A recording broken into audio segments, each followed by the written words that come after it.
Ce webinaire s'adresse tout aussi bien directement aux entreprises qu'aux collectivités, qu'aux professionnels d'informatique qui peuvent voilà, s'en inspirer, qui peuvent éventuellement mettre en place, qui ont peut-être déjà mis en place des actions auprès de leurs clients. Le but, c'est vraiment de pouvoir agir au niveau de la cybersécurité dans différents domaines. Voilà.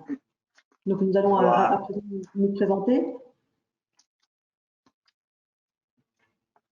Donc, moi-même, Stéphanie Meyer, je suis directrice commerciale chez Kiwi Backup.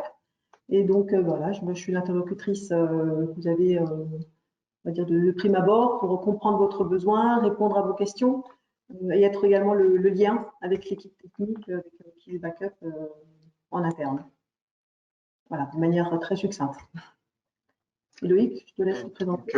Donc moi-même, Loïc Lights, ça fait 4 ans et demi que je suis dans l'entreprise. Et je m'occupe de toute la partie communication marketing, notamment la création et l'animation de ces webinaires en co-animation avec Stéphanie Meyer et ou avec le gérant et directeur technique Sébastien Hessman.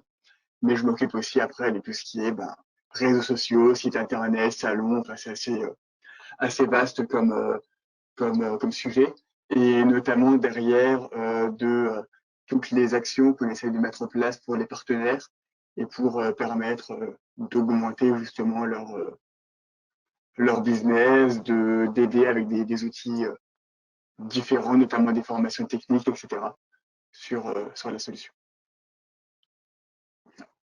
Ok, très bien. Donc, dans un premier temps, on va voir donc le sommaire.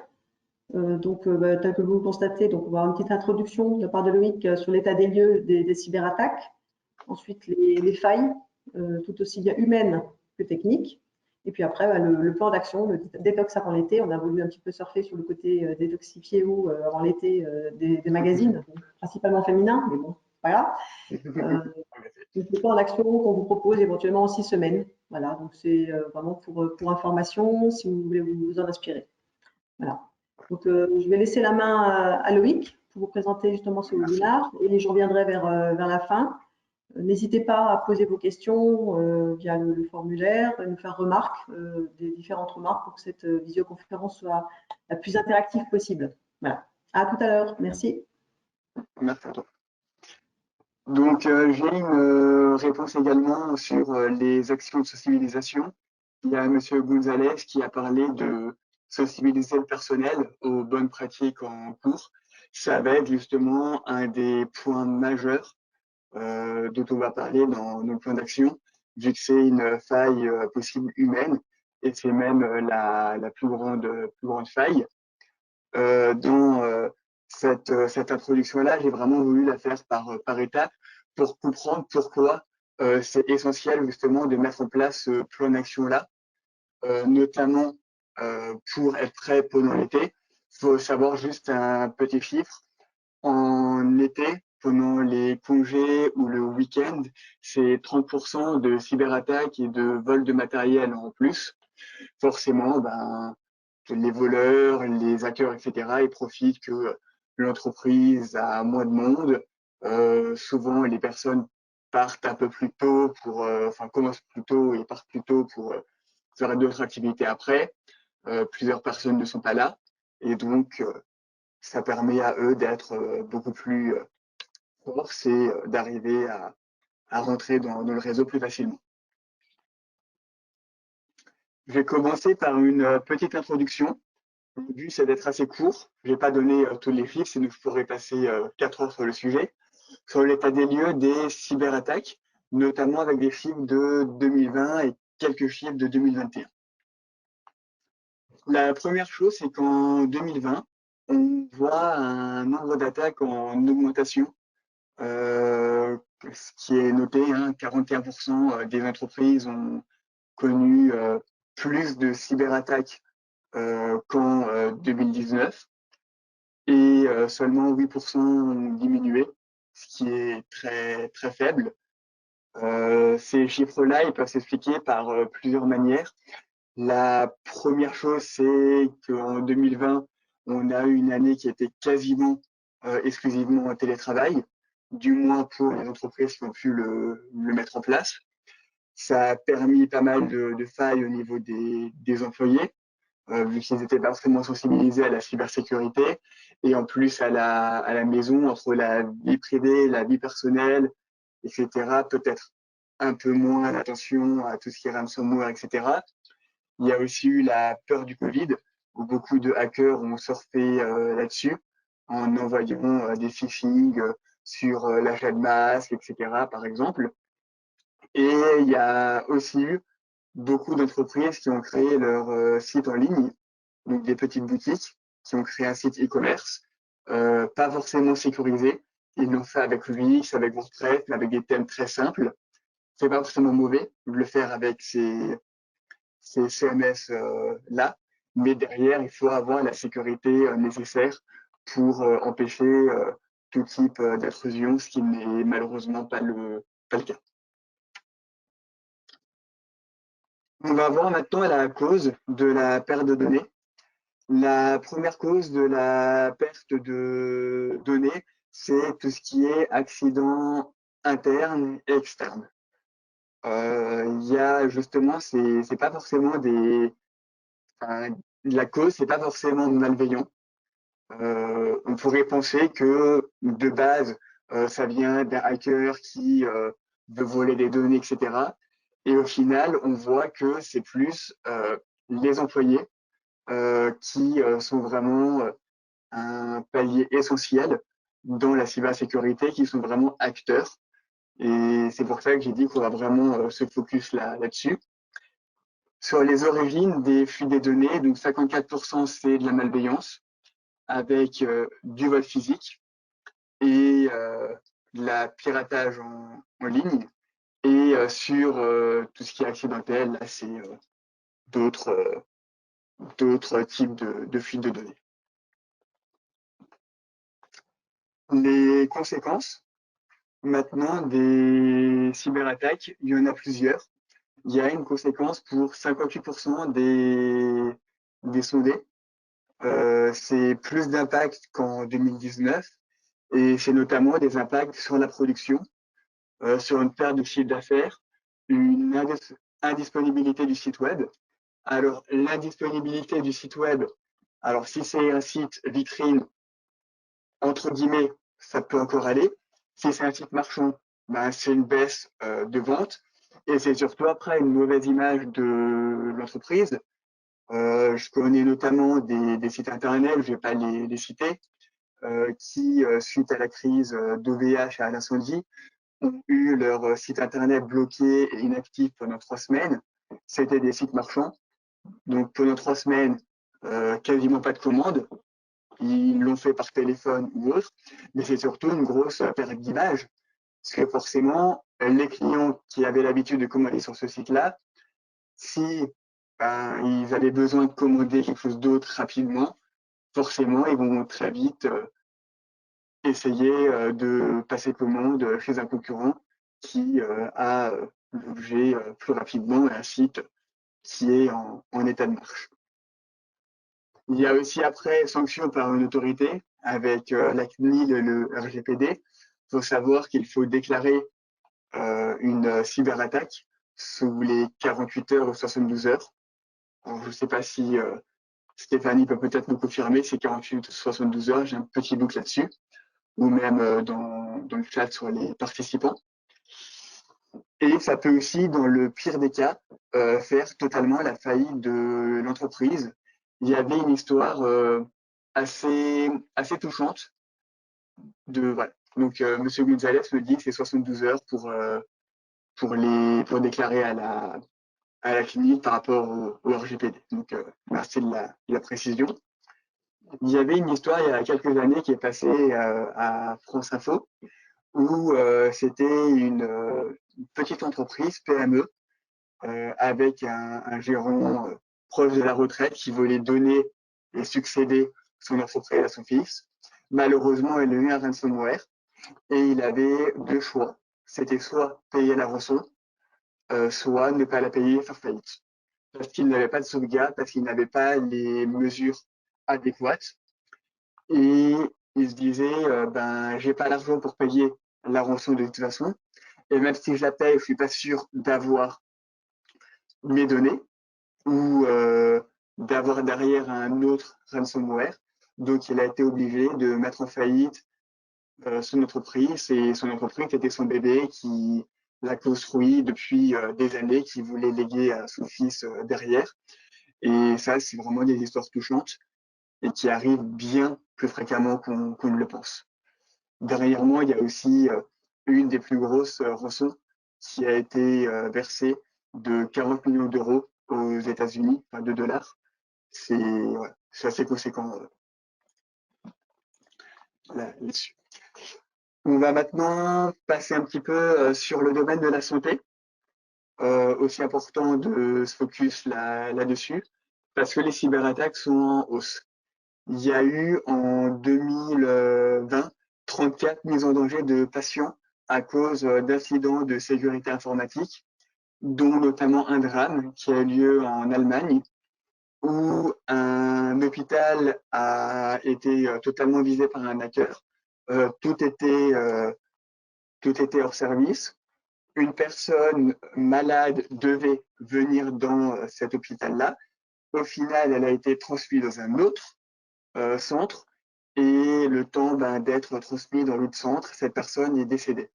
Personne qui ne serait peut-être pas décédée si elle avait pu être prise en charge dans le premier établissement de santé. Et après, autre chose, c'est aussi dans la santé, il y a beaucoup d'informations qui sont diffusées.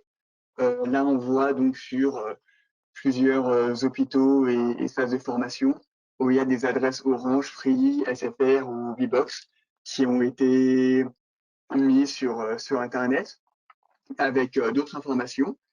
Et ça permet très facilement de permettre après d'avoir des informations. Je donne un exemple. Par exemple, je sais que j'ai une adresse Bbox qui appartient à l'hôpital de l'université Pitié-Salpêtrière.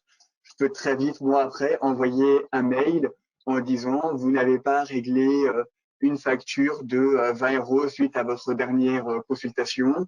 Je mets un lien PayPal qui renvoie sur, sur mon PayPal personnel et comme ça, après, je peux avoir de l'argent. Voilà. C'est un exemple, hein, j'incite personne à le faire. Je donne juste comme exemple. Et après, dernière slide sur cette petite introduction, c'est au niveau des rançons non remboursées. Faut savoir que sur les rançons, il y a seuls 8% des entreprises qui ont versé une rançon, qui ont été en mesure de restaurer l'ensemble de leurs données. C'est pour ça que ce matin, quand la nouvelle là, de la plus grosse rançon de 40 millions de dollars a été versée aux États-Unis, ça a été assez choquant parce qu'en versant 40 millions de dollars, ils ne sont pas sûrs de récupérer leurs données. Ils ne sont pas sûrs que derrière, ils puissent avoir un autre ransomware, vu que le hacker a eu accès au réseau. Et par rapport à ça, il y a l'assureur AXA qui a suspendu, pour le moment temporairement, son option de cyber-rançonnage dans leur assurance pour ne plus venir en aide aux personnes victimes de rançon en payant justement cette rançon-là. Et quelque chose que je veux également dire en plus, c'est qu'aux États-Unis, si vous payez la rançon, vous êtes qualifié de complice de la cyberattaque. Pour le moment, c'est aux États-Unis. Peut-être que ça va venir en Europe un jour. Il faut faire attention là-dessus. Et vraiment, un conseil, ne payez jamais la rançon. Ça augmente le cybercrime, parce que ça pousse les hackers à encore plus le faire. Vous n'êtes pas sûr d'avoir les données. C'est vraiment pas la bonne solution. On va parler maintenant de la première partie avant d'attaquer sur le plan d'action et le vif du sujet. On a vu un petit peu l'état des lieux des cyberattaques, mais pourquoi ces cyberattaques, elles sont, euh, elles sont là? Pourquoi les entreprises sont victimes de ces attaques? Il y a deux failles là-dedans. C'est une faille humaine et une faille technique. Alors, si vous avez des questions au niveau du chat ou même des remarques, hein, n'hésitez pas à les noter ou même à faire part de vos anecdotes personnelles. C'est toujours bien d'interagir. Au niveau des failles humaines, faut savoir que 63% des incidents proviennent d'un collaborateur. C'est en ouvrant un phishing, une boîte mail, en mettant une clé USB qui a un virus dedans ou pas mal de choses différentes. Ces personnes, selon une étude très récente qui est sortie cette semaine de l'UNICEF, donc je lis mes notes, il y a près d'un tiers des employés qui ne se sentent pas concernés par la sécurité des données. Un tiers, c'est quand même beaucoup. Sur une entreprise de 100 personnes, ça fait 33 personnes qui sont susceptibles de laisser passer des failles et de laisser passer des virus, malware, phishing, etc. Ces personnes-là, ils sont malheureusement pas assez formées au risque et à la détection des attaques. C'est pour ça notamment qu'il y avait Monsieur Gonzalez et notamment Monsieur Pirel qui mettaient en place des formations pour sensibiliser là-dessus. Alors, Monsieur Pirel me dit dans le chat qu'il doit quitter le webinaire.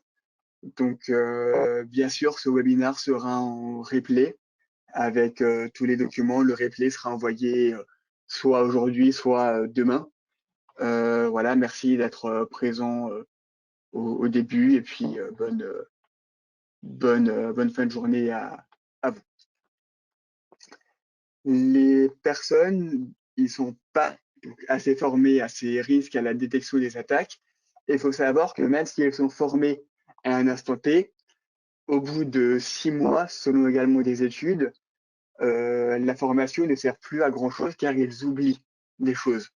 Il faut vraiment se concentrer sur les formations et faire des rappels plusieurs fois pour pas qu'ils oublient vraiment l'enjeu et les impacts de la cybersécurité. Et en troisième point, elles ont souvent accès à des informations sensibles de l'entreprise avec trop de données. Par exemple, quelqu'un du marketing qui aurait accès à la gestion et à la facturation des clients, il n'a pas forcément besoin d'avoir accès à ce type de données-là, mais cette personne a accès à cela. On va le voir derrière dans le plan d'action. C'est un des thèmes que j'ai noté. Après, on a les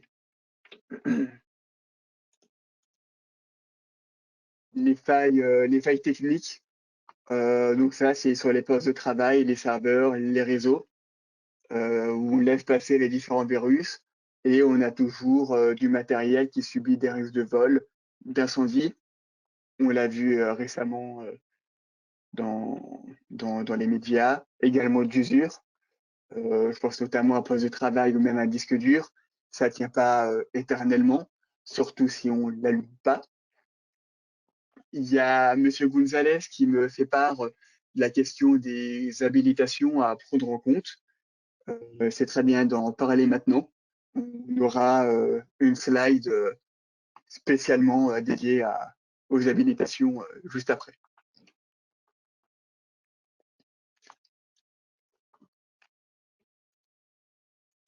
Voilà. On va passer maintenant, si vous n'avez pas de questions ou autres, sur le cœur du sujet, qui est la détox avant l'été, un plan d'action de 6 semaines pour préparer mon entreprise avant les congés d'été. On a mis mon entreprise, comme l'a dit Stéphanie Meyer au début du webinaire, ça peut aussi s'appliquer aux prestataires informatiques qui peuvent bien évidemment prendre ces outils-là pour leur donner aux clients et les accompagner et faire pas mal de choses en prime abord. Au niveau du diagnostic, avant de commencer le plan d'action, le but c'est de désigner des responsables pour concevoir ce plan d'action et l'appliquer. Un plan d'action ne peut pas se faire seul. Doit y avoir des personnes en charge, des gérants de ce plan d'action. Le premier, ça va être le chef de projet. Dans l'idéal, le chef de projet, il a des connaissances informatiques, il a une culture juridique, et il a une rigueur et une méthode et de l'anticipation. Ce que j'ai envie de dire et d'accentuer, le plus important pour moi, c'est la rigueur, méthode, anticipation. Les deux premiers points, ça peut s'apprendre et justement, il peut se former tout au long du plan d'action.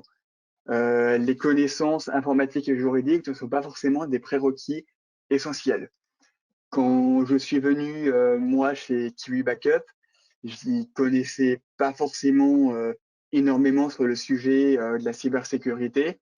Et avec tout ce qu'on peut avoir sur Internet comme ressources, comme webinaire, notamment celui qu'on réalise aujourd'hui, on peut très facilement se former à la cybersécurité et au moins avoir des bases pour former quelques personnes et au moins prévenir la majeure partie des cyberattaques en donnant des formations, ce qu'on va voir plus tard. Après, il faut un chargé informatique et réseau qui, lui, aura des connaissances informatiques approfondies. Et pour ça, il y a la possibilité de faire appel à un prestataire informatique pour mettre en place plusieurs types d'actions qu'on verra par la suite que cette personne-là peut être en charge de mettre en place.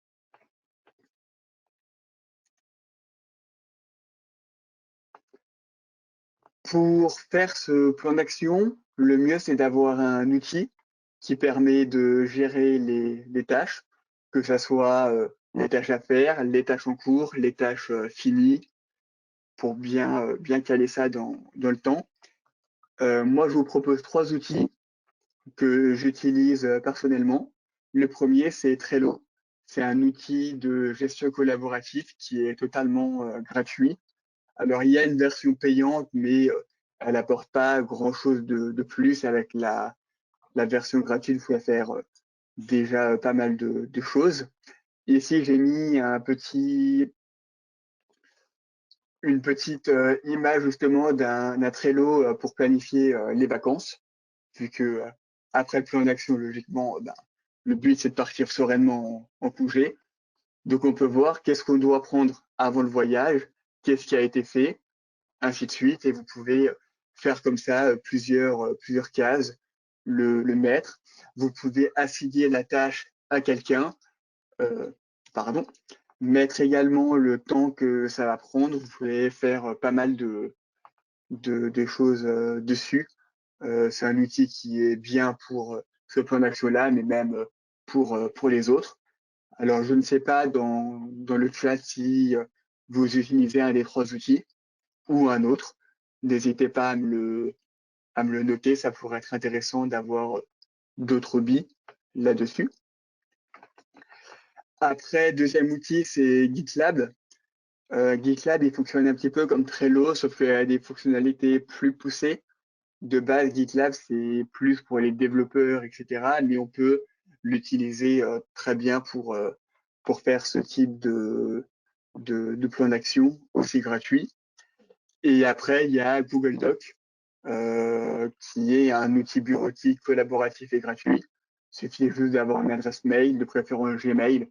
C'est un peu plus simple après pour collaborer.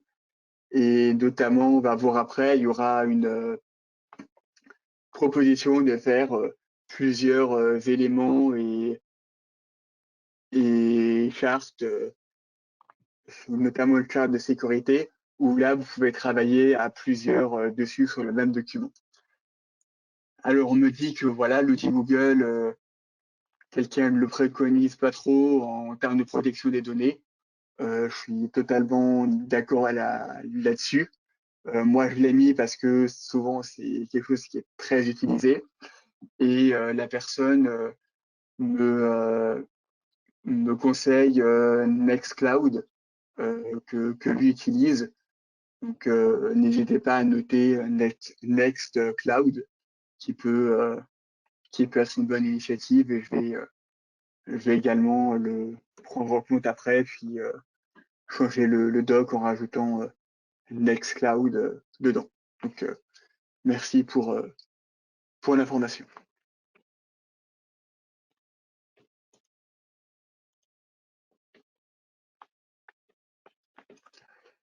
Une fois qu'on a les personnes en charge du projet, les outils qu'on va utiliser pour permettre de faire ce plan d'action-là, le but, c'est de réaliser un diagnostic de l'entreprise. Le diagnostic de l'entreprise, il est indispensable à faire pour être sûr de ne pas avoir de failles. Ça va être tout d'abord de réaliser une cartographie de vos systèmes et des données. C'est quel logiciel vous utilisez, quel type de données vous avez et qui a accès à ces données. Ça va permettre deux choses, d'établir ou de mettre à jour le registre des traitements. Pour rappel, le registre des traitements, c'est obligatoire dans le cadre du RGPD. C'est un document Excel. Ça prend pas beaucoup de temps à mettre en place et à faire. Je vais vous expliquer un peu après le document. Et lister les habilitations du personnel. On va voir dans les deux slides suivants plus en détail ces deux points-là. Le registre des traitements. Le registre des traitements, il est indispensable pour être sûr de ne pas avoir de faille.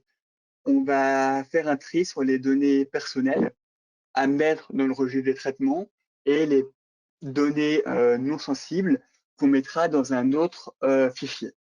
Par exemple, ici, on a un exemple que la CNIL a donné. Le traitement, c'est la gestion de la paye. Donc là, il n'y a pas de données sensibles pour eux. Mais si maintenant on mettra dans le traitement, je pense notamment au contrat de travail, c'est une donnée que vous avez. Là, il y a des données sensibles, il y a le nom de la personne, il y a techniquement son salaire, enfin voilà, tous les conditions du contrat. Et là, c'est une donnée sensible. Donc, il faut voir en fait toutes les données sensibles que vous avez dans l'entreprise et ça va permettre après de voir quelles données je vais plus m'attacher pour les protéger plutôt que d'autres données. Je pense notamment, enfin, je vais prendre l'exemple, mais chez Kiwi Backup, par exemple, protéger notre CRM où dessus on a l'ensemble des clients, voilà, toutes nos interactions qu'on a eues avec eux. C'est beaucoup plus important de garder ce fichier-là et de le sécuriser plus que le diaporama ici, par exemple, même si c'est également important. Je vous ai mis un lien que vous aurez dans le replay de la CNIL, où dessus vous avez une pièce jointe avec le registre des traitements, quelques exemples, et avec ça, vous pouvez facilement le mettre en place. Et après, il y a la liste des habilitations. La liste des habilitations, c'est qui a accès à quoi dans l'entreprise. Là aussi, vous avez un lien du document Excel qui sera mis dans le replay avec le document. Ici, on a l'exemple de Monsieur Dupont qui a accès au CRN et dans le CRN, il peut accès au module client et aux offres et il a l'authentification double facteur. Ça va permettre en fait de mettre en place la liste des habilitations que vous avez actuellement et de voir si une personne a peut-être trop d'habilitations ou une personne n'en a peut-être pas assez ou tout va bien et si tout va bien, ben, tant mieux dans le meilleur des mondes, mais au moins vous avez un document qui est retraçable, que vous pouvez facilement trouver. Et ça va également permettre, si un employé quitte l'entreprise, de savoir quelles sont les habilitations qu'il a en place et après de pouvoir enlever ces habilitations-là quand il quitte l'entreprise dans une procédure d'entrée et de sortie.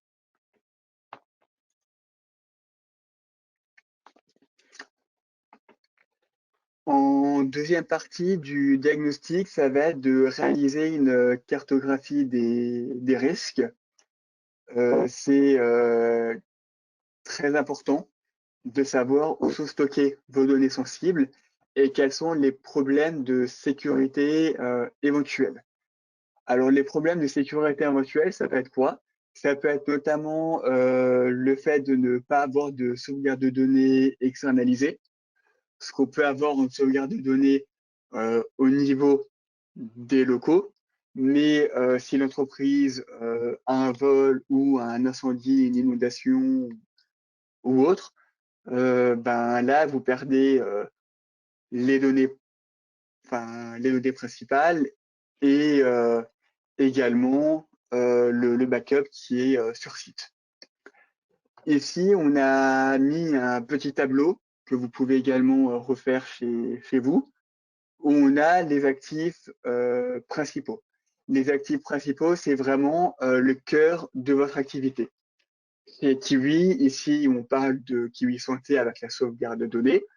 Donc, c'est les données de santé et c'est le processus de sauvegarde. Après, on a des actifs secondaires, tout ce qui est machines, les équipes, les logiciels, les locaux. Ça peut être, je sais pas moi, des brevets par exemple, ça peut être toute une liste.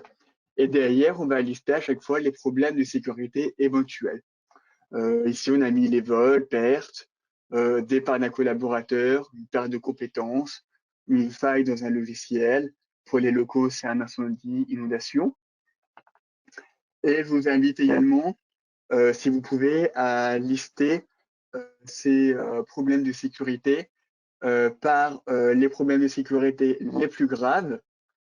Par exemple, une inondation ou un incendie, ça va être classé 5 sur 5. Et derrière, de mettre la possibilité que ça arrive. Par exemple, une inondation, ça n'arrive pas tous les jours, donc vous allez peut-être mettre 2 sur 5 ou 5 ou 1 sur 5 selon ce que vous avez défini comme critère. Ça permettra après, dans le plan d'action, de se pencher vraiment sur ce qui est le plus essentiel pour vous. Et en dernier point sur le diagnostic, c'est d'établir un budget avant de mettre en place le plan d'action.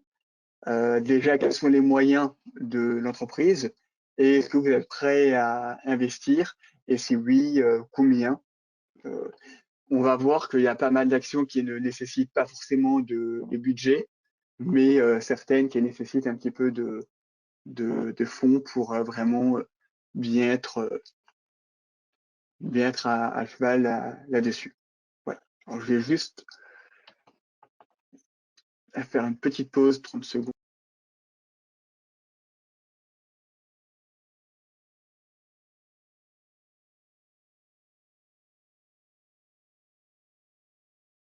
Pendant ce temps, je vais en profiter. Je viens juste de publier dans le chat pour savoir si vous, de votre côté, vous avez déjà prévu un budget justement pour la mise en place de ce type de plan. Voilà, donc n'hésitez pas. Alors bien sûr, on ne vous demande pas la régule près. On ne va pas être indiscret à ce point, mais éventuellement, donnez-nous des fourchettes. Moi, il n'y a pas longtemps, j'ai entendu une émission à la radio. Dans cette émission, il mettait en avant le fait que les entreprises, à ce jour, les entreprises interrogées, attribuaient un budget de 1 000 € par an à la cybersécurité. Alors, je ne sais pas ce que vous inspire ce montant, mais n'hésitez pas à nous partager votre avis. Merci. Après, ce que également, c'est aussi 1 000 € en comptant le temps que les personnes au sein de l'entreprise passent pour le faire ou pas. Parce que sinon, les 1 000 € ils partent très vite et après, il n'y a plus beaucoup de budget. Donc, c'est assez. Oui, je trouve que 1 000 €, moi, ça me semble un peu léger quand même pour une année complète pour une entreprise. Oui, en effet. Donc, Monsieur Coutard, en effet, hein, les slides, ils seront transmis par mail d'ici ce soir ou demain matin. Il n'y a pas de souci là-dessus. Avec les liens cliquables, etc. Sachant également que quand une entreprise, alors là, c'était plus des PME, TPE, si je me trompe pas, Oui, c'est oui, bien. oui, bien sûr. Mhm. Oui. Enfin, si demain vous avez une faille ou un ransomware, ben, l'impact, il chiffre à plus de 1 000 €. Ah oui, souvent largement. Tu parlais des C'est 40 souvent. millions Enfin, de dollars tout à l'heure pour l'assurance aux États-Unis. On est un petit peu voilà. au-dessus.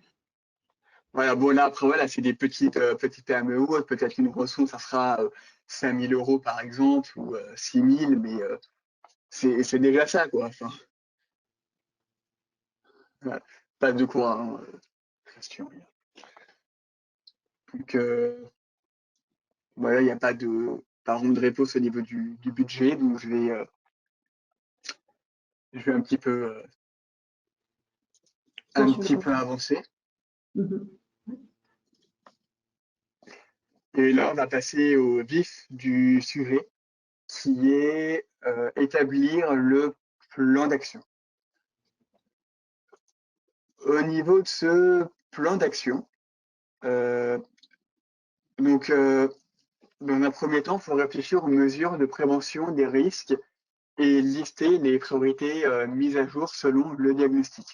C'est vraiment en fonction du diagnostic que va découler l'ensemble du plan d'action. Et si on l'a organisé en 4 thèmes, tout ce qui est les procédures, on va voir notamment procédures pour installer un logiciel, par exemple, tout ce qui est au niveau de l'équipe, technique, et tout ce qui est matériel et locaux. Je précise bien quelque chose avant d'aller plus loin, c'est que ce plan d'action-là, c'est un plan d'action parmi tant d'autres. Dedans, ce que je vous invite à faire, c'est de prendre ce qui vous intéresse, de, enfin, voilà, de mettre de côté ce qui ne vous intéresse pas forcément ou ce que vous avez déjà dans l'entreprise ou chez vos clients, peu importe. Et voilà, derrière, de le mixer, même avec d'autres pistes si vous en voyez.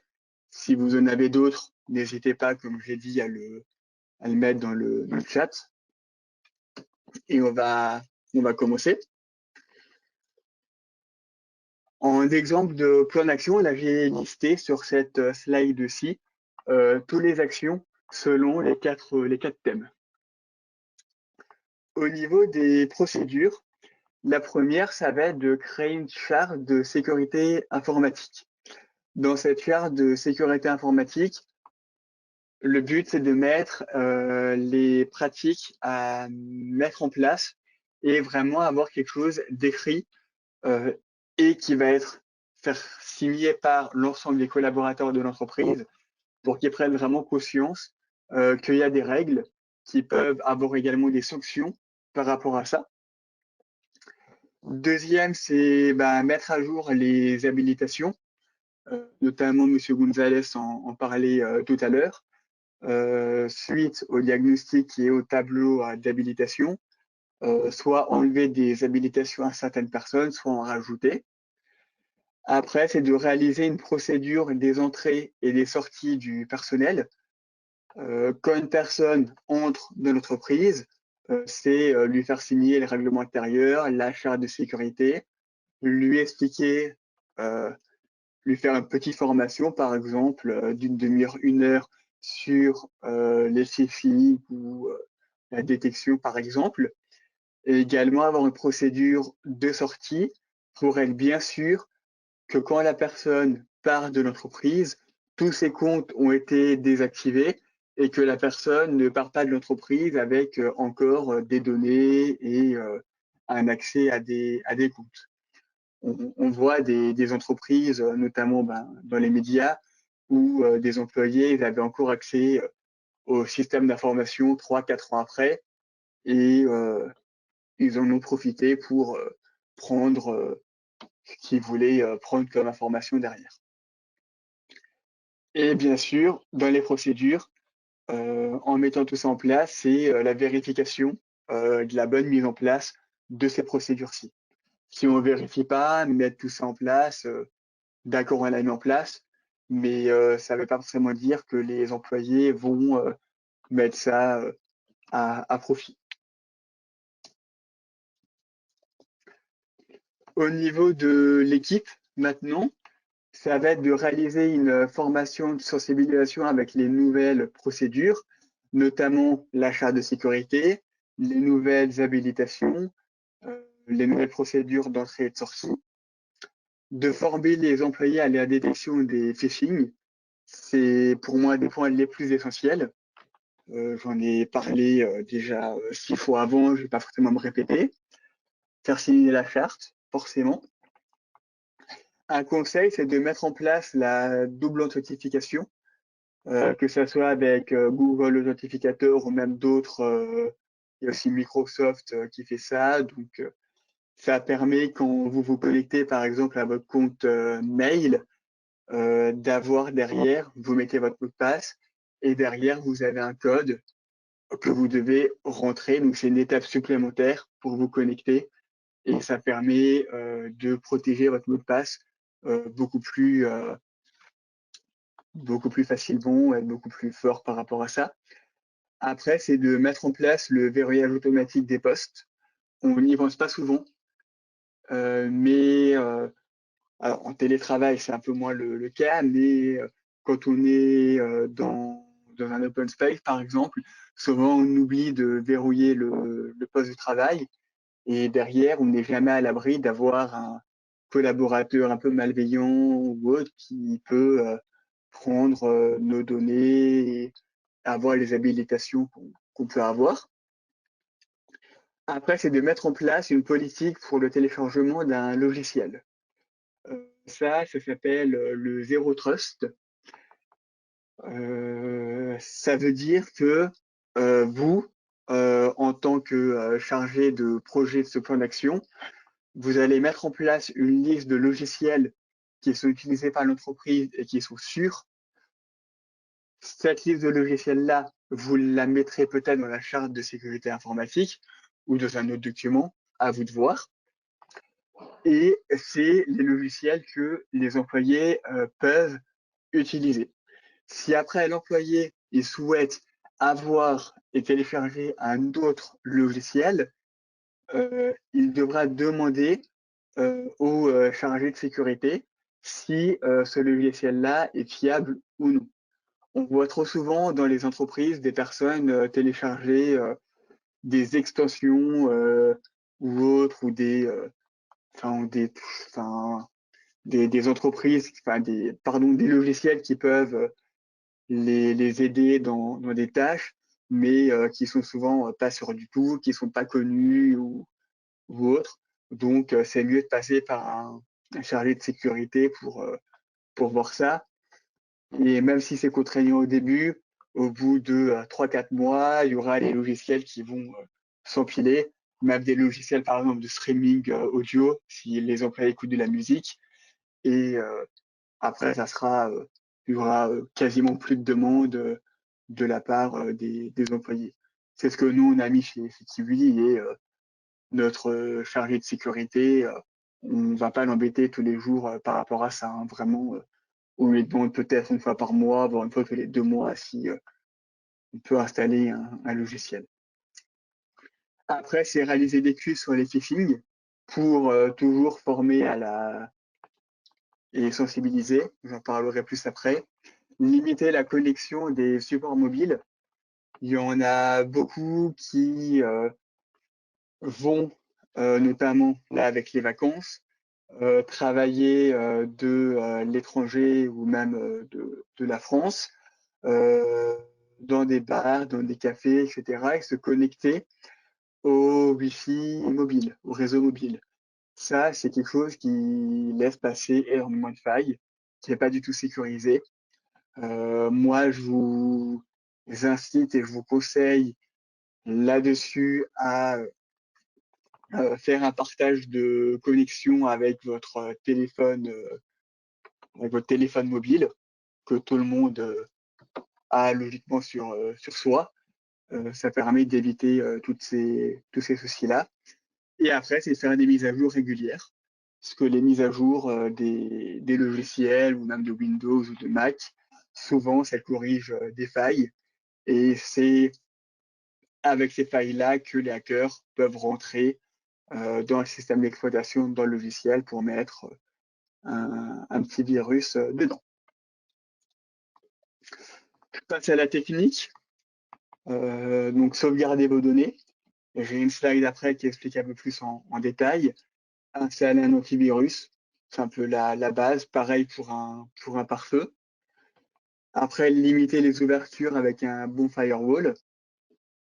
Monitorer vos serveurs si vous en avez pour être sûr qu'ils soient également bien dans les clous.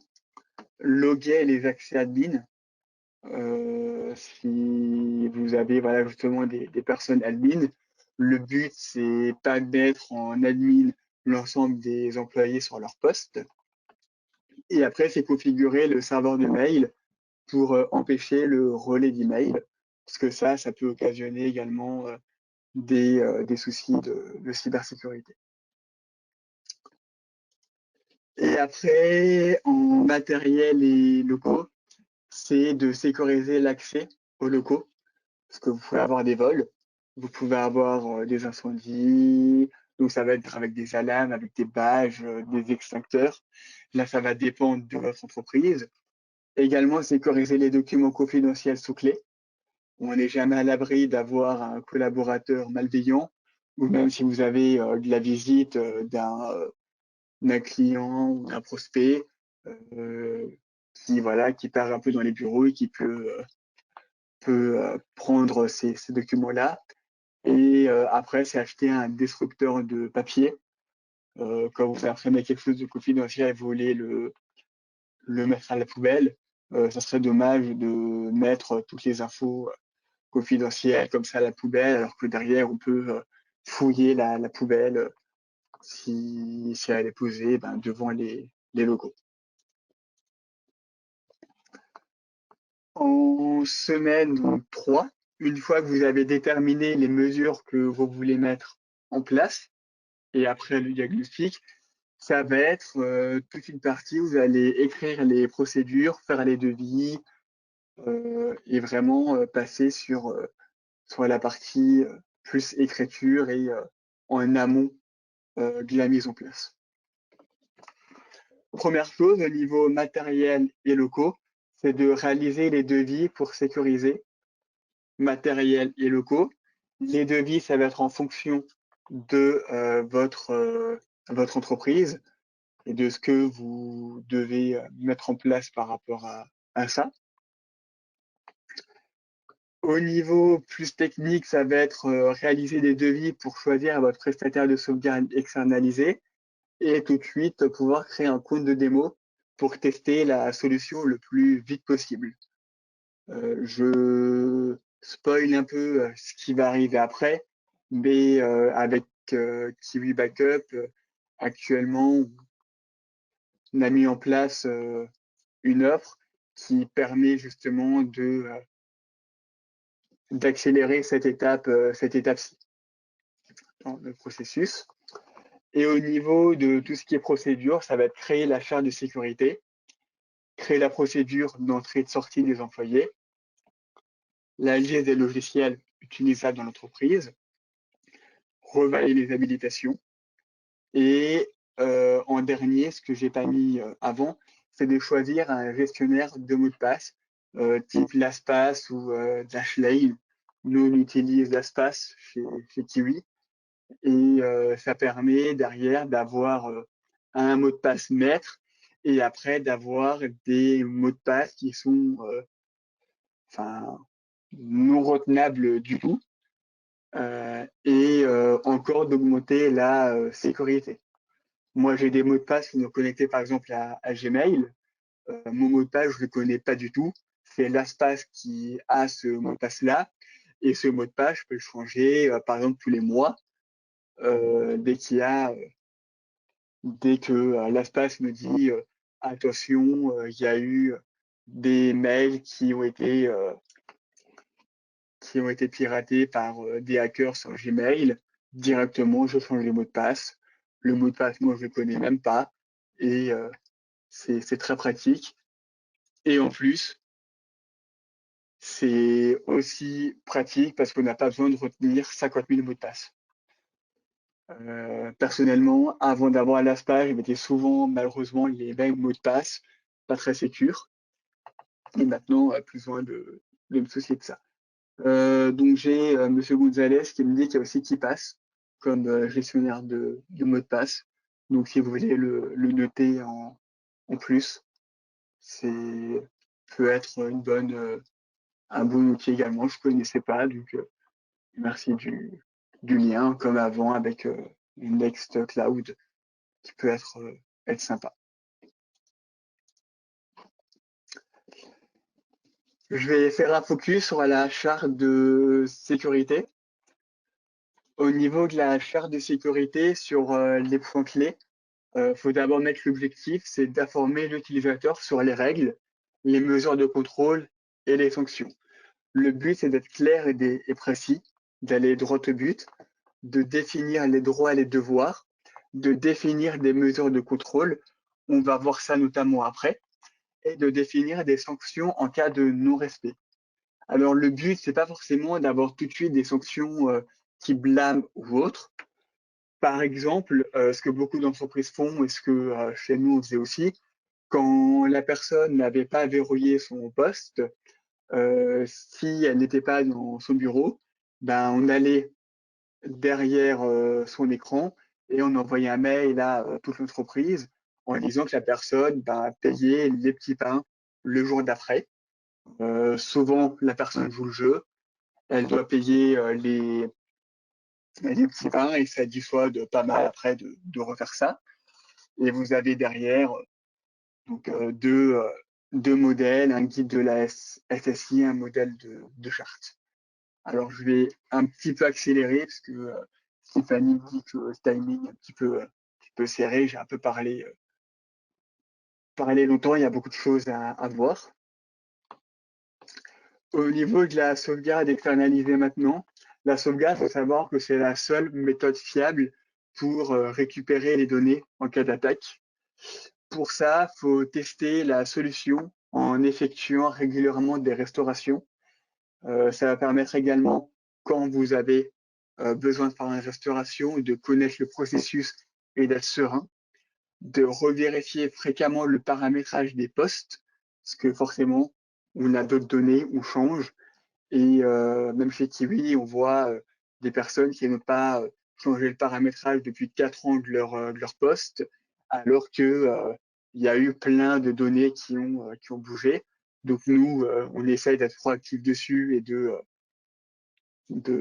faire en sorte que les personnes essayent de revérifier leur paramétrage. On le dit très souvent. Choisissez également une solution qui traite intelligemment les gros fichiers. Parce que si derrière, vous devez faire une restauration du gros fichier et que ça prend 3 semaines, c'est pas le but du tout. Et d'avoir un taux de backup réussi supérieur à 95%, c'est vraiment la norme. Le mieux, ça serait 97, voire 99%. Le 100% peut moyennement l'atteindre, mais voilà, essayez de faire attention à ça. Sur la partie technique maintenant, et ça, ces actions elles peuvent être réalisées de façon indépendante. Il n'y a pas forcément besoin d'être conjoint. Vous pouvez faire ça de la semaine 3 à la semaine 6.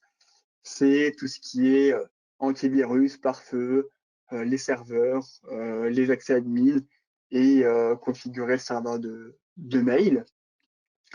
Et la partie technique, elle peut également tester les solutions de sauvegarde pour valider la solution choisie en semaine 6.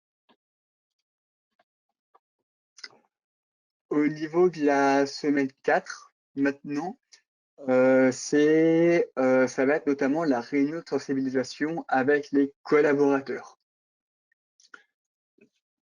Une fois qu'on a fait cette charte de sécurité, il faut mentionner les nouvelles procédures à suivre par les collaborateurs. Donc, ce que j'ai dit avant, l'authentification double facteur, le gestionnaire de mots de passe, le verrouillage des postes, les nouvelles habilitations, si les personnes ont d'autres habilitations, la liste des logiciels autorisés et comment ils peuvent demander l'ajout d'un autre logiciel, les procédures d'entrée et sortie, la connexion Internet hors locaux, ce que j'ai expliqué avec quand vous êtes dans un café, par exemple, ne pas utiliser le réseau public, et la mise à jour régulière des postes. J'en ai pas parlé, mais mettre à jour régulièrement les postes, c'est quasiment indispensable. Après, on va également les sensibiliser au phishing. Ici, j'ai un mail que ma collègue Stéphanie a reçu en phishing, et je vais juste vous montrer deux petits conseils pour détecter le phishing. La première ici, donc c'est un phishing de SFR. Vous voyez ici que en cliquant dans le destinataire, que ça vient de contact at busserial.app, donc pas du tout un contact de SFR. Donc ça directement on supprime. Et après, si vous mettez votre curseur sur le lien, vous voyez que le lien il pointe vers un site ici qui est pas du tout un site d'SFR ou un site qui semble sûr. Donc là, on supprime directement. On peut aussi sensibiliser les personnes avec des quiz et des tests. Ici, il y a 5 tests qui sont tous cliquables et très bien. Ils seront disponibles dans le replay. Je vous invite à les faire et à les transmettre à vos collaborateurs. Et là, il y aura aussi dans le replay, c'est des petites vidéos de la Hack Academy, un peu qui vont un peu rugby comme le Bureau des légendes. Et c'est assez sympa. Par exemple, ici, la vidéo, c'est comment pirater un mot de passe. Et on va voir que la personne, elle regarde un petit peu le Facebook de son, euh, comment dire ça, de sa victime. Et en mettant en place 2, 3 stratagèmes, elle arrive à trouver facilement son mot de passe. Voilà. En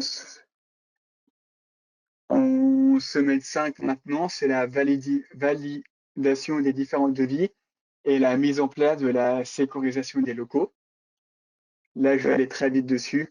Juste une checklist que vous pouvez faire. Donc, l'alarme, un badge, un extincteur, les meubles sous clé et la destructeur de papier. Et après, un conseil qui n'a pas forcément à voir avec la cybersécurité, c'est de penser à former vos collaborateurs à la sécurité et la santé en entreprise, la SST. Ça peut être directement pris par le droit à la formation de l'entreprise, et ça assure les gestes de premier secours. C'est vraiment, pour moi, ça devrait être obligatoire. Ça l'est pas encore pour le moment, mais si vous pouvez la faire, je vous invite vraiment à la mettre en place. Toute l'équipe de Kiwi l'ont fait là il y a moins d'un mois, et moi ça me rassure, que ce soit dans l'entreprise ou même en dehors, si jamais moi je suis blessé ou il arrive quelque chose d'autre à quelqu'un. Et pour finir, la semaine 6, c'est vérifier les mêmes procédures avant le départ en vacances. Ça va être de passer sur l'ensemble des machines pour savoir si les éléments suivants sont mis en place. Double authentification, verrouillage automatique des postes, les mises à jour, que ce soit logiciel, système d'exploitation, le gestionnaire des mots de passe, l'antivirus, pare-feu, la sauvegarde, vu qu'entre-temps, vous auriez pu donc mettre en place avec la personne chargée de tout ce qui est informatique la solution de sauvegarde. Et après, en plus, c'est l'envoi d'un quiz et de ressources sur la cybersécurité à tous les employés en demandant leur score. Alors, demander le score, c'est pas pour les punir s'ils ont eu 1 sur 6 ou autre, hein. C'est juste pour voir s'il y a des manquements, s'il faut refaire une formation plus approfondie ou autre. Ça va permettre de les mettre dans le bain à chaque fois sur les risques de cybercriminalité, sachant, comme j'ai dit au début, qu'au bout de 6 mois, si on ne fait rien, ils oublient totalement ce qu'ils ont appris dans la formation. Ici, j'ai mis quelques ressources sur la cybersécurité qui seront disponibles dans le replay avec des sources que j'aime bien et qui, Cybermabéon Annecy, c'est des sources directement de l'État et le reste, c'est des blogs, mais qui permet d'avoir pas mal d'informations.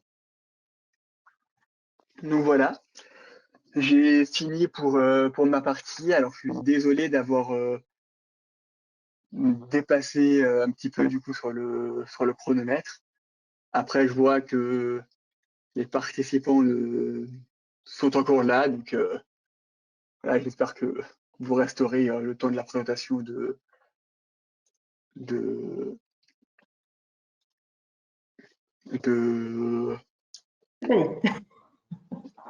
voilà. Je passe juste sur les questions. Il y a notamment Yann Benoît qui me dit où Tim passe dans une entreprise. Alors, je ne sais pas sur quel slide vous y C'était pour parlez. l'authentification, comme qui passe, qui passe, LastPass. D'accord, ok. Vous avez partagé Donc, ouais, l'information. Oui. Donc effectivement, c'est voilà. un plan ambitieux sur 6 semaines, oui, c'est sûr. C'est pour ça qu'on prévoyait éventuellement de pouvoir le répartir sur 2 personnes pour pouvoir profiter voilà, de plusieurs compétences. Mais c'est Ouais, sûr que oui, si aujourd'hui il n'y a absolument rien qui est fait, c'est vrai que c'est un plan d'action qui est assez chargé, oui. Mais c'est ouais, un plan d'action que nous, on a donné sur 6 semaines, mais ça n'empêche pas que ça doit être tout au courant de l'année, tout au cours de l'année. Donc, ça sont des éléments qui sont importants. Et après, les entreprises doivent piocher dedans pour voir ce qui est déjà mis en place. J'espère qu'il y a des choses qui sont quand même déjà en place et ce qui est encore à mettre en place. Oui. c'est ça. Nous, on a voulu vraiment faire quelque chose de condensé et vraiment peut-être, oui, de chargé en effet, mais au moins, il y a tous les éléments dedans et tout le plan d'action. Après, à vous, si vous voulez, de le faire en 8 semaines ou en 12 semaines, en étalant. Enfin, voilà. Et donc, je vais laisser maintenant. Ok. Donc, merci Loïc pour toutes ces informations. Merci aussi pour les pistes que vous avez pu nous donner. C'était intéressant. C'est très intéressant d'avoir d'autres sources également. Donc moi, de manière un petit peu plus succincte, donc je vais vous parler un peu de QI Backup. Donc nous, on est éditeur de solutions de sauvegarde de données, à la fois données de santé, données donc, non santé, données classiques. Alors un point qui est vraiment très important sur lequel je souhaite revenir, c'est vraiment l'importance de la sauvegarde externalisée en l'occurrence. La sauvegarde fait partie des points de prévention contre les risques informatiques. C'est vraiment une prise de conscience. Voilà, les risques informatiques sont là. Il est vraiment important que chaque salarié, que chaque collaborateur en prenne bien conscience. Oui. Donc, sauvegarde de données externalisées, nous, on propose, donc, comme je l'indiquais tout à l'heure, tout aussi bien pour la partie santé que pour les données non santé, que l'on propose soit en mode indirect via nos partenaires, donc des éditeurs, des prestataires informatiques, voilà, que l'on conseille. Et pourquoi est-ce que la sauvegarde de données est très importante? Pour protéger le capital numérique d'une entreprise. Tous les secteurs sont confondus, tous sont importants, bien sûr, c'est primordial. Sans données informatiques, aujourd'hui, on se rend bien compte qu'on ne fait plus rien, rien quand il y a une coupure Internet, ou bien voilà, qu'on n'a pas accès à ces données, on est complètement, on ne peut plus rien faire, on est complètement bloqué. En effet. Alors, donc, la sauvegarde de données, Loïc en a parlé, donc ça fait partie bien sûr du plan d'action. Donc, sauvegarde de données, soit vous avez déjà une solution qui est déjà en place, soit peut-être il n'y en a pas encore. Enfin, il peut y avoir très bien des différents profils. Quoi qu'il en soit, si vous souhaitez, nous pouvons dès aujourd'hui, dès cet après-midi, gagner du temps et commencer à discuter de la sauvegarde externalisée, soit pour comparer la solution que vous avez actuellement avec celle que nous vous proposons, soit parce que vous n'en avez pas, tout simplement, et soit justement pour pouvoir profiter du plan d'action que nous avons proposé et voir celle de Kiwi Backup. Okay. Donc, ce que je vous propose, je ne vais pas vous faire une présentation maintenant de la société, je vous propose qu'on puisse en discuter ensemble tranquillement. Donc, nous, pour quelques mots, donc Kiwi Backup, les données, nous sommes éditeurs, donc c'est nous qui développons en interne la solution. Les données sont hébergées en France, donc on répond parfaitement aux besoins des collectivités, notamment qui ont besoin, sur lesquels c'est très très important. Voilà, donc on a bien sûr un accompagnement tout aussi bien au niveau commercial pour la mise en place, d'un point de vue technique également, pour le support, pour les questions, pour le suivi ensuite au niveau de l'ensemble du contrat. Voilà. Donc, tel que Loïc vous l'a indiqué tout à l'heure, nous lançons une campagne spécifique à partir du mois de juin, donc là, demain, on va dire, où on vous offre 3 mois gratuits, sans limite de stockage et sans engagement. Donc, pendant 3 mois, vous avez la possibilité, donc là, il vous reste déjà quelques jours, on va dire, pour mettre en place, pour commencer un petit peu à aborder la chose. Et ensuite, vous avez 3 mois, la période estivale, pour pouvoir appréhender la solution, pour faire des tests de sauvegarde sur plusieurs machines, PC, Windows, Mac, Linux, et également derrière de pouvoir faire des tests de restauration, de pouvoir tester également notre équipe support et sa réactivité. Voilà, donc n'hésitez pas à me contacter, soit directement après le webinaire, par mail. Vous aurez mes coordonnées sur le slide suivant. Et vous aurez également toutes les informations que Loïc vous fera suivre, bien sûr, avec le replay. Voilà, donc je ne vais pas vous garder plus longtemps parce que je sais qu'on a déjà dépassé le timing et que votre temps est précieux. Ensuite, si vous avez des questions, je préfère garder à ce moment-là un petit peu de temps pour répondre à vos questions, parce que ça, c'est important. Ouais, donc merci Monsieur Benoît pour votre message, très bon plan en tout cas, donc c'est gentil. C'était même de notre côté pas évident à faire et à bien placer tous les éléments. J'attends encore quelques questions s'il y en a. Donc, comme je l'ai dit, vous aurez le replay avec la vidéo, également derrière le document en version PDF avec les liens cliquables sur tous les outils que j'ai donnés. Et à la fin du webinaire, quand on va quitter, il y aura un petit sondage avec 4 petites questions à noter sur 1 à 4.